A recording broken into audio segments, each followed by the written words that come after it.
ఈరోజు మార్నింగ్ 4:30కి లేచి స్టార్ట్ చేసిన నా రొటీన్. 5 o'clock అట్లా బయటకు వచ్చిన, ఎందుకంటే 6 o'clock నుంచి మా పాప స్కూల్ ప్రిపరేషన్ అంతా స్టార్ట్ అవుతుంది. సో కుదరదు కాబట్టి కొంచెం ఎర్లీగా లేచిన అనమాట. ఇక్కడ పార్క్లో అదే మా వినాయకుని పెట్టినని చెప్పిన కదా, సో అంతా లైటింగ్ దానికే. సో ఎర్లీగా ఫినిష్ చేసుకుందామని ప్లాన్ ఉంది. ఈరోజు 2-3 days నుంచి బాగానే అయిపోయింది. ఇది ముందు కంటిన్యూ చేయాలని కోరుకుంటున్నా, చాలా కన్విక్షన్తో ఉన్నా. ఎందుకంటే నాకు మార్నింగే ఇష్టం, కాకపోతే వేరియస్ ఫ్యాక్టర్స్ వల్ల కుదరలేదు ఇన్ని రోజులు. బట్ ఇప్పుడు ఫినిష్ చేయాలి ఎట్లయినా, అంటే మార్నింగ్ స్టార్ట్ చేయాలి అనే ప్లాన్ ఉంది. 5:30 అవుతుంది, ఇంట్లోంచి కాల్ వచ్చింది, మా పాప లేచిందంట, నాతో వస్తుందంట రన్నింగ్కి. చూద్దాం, మంచిదే. ఇప్పుడు ఇంటికి వెళ్ళి మా పాపను పిక్ చేసుకొని మళ్ళీ రావాలి.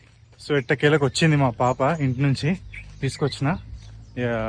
కలిసి కొంచెం రన్నింగ్ చేస్తున్నాం. ఆమె కొద్దిసేపు ఉరుకుతుంది, కొద్దిసేపు కూర్చుంటుంది, ఇక చిన్నపిల్ల కదా.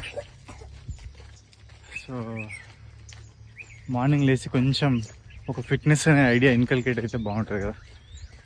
చూద్దాం ఎంతవరకు వెళ్తుంది ఇది, అది కథ.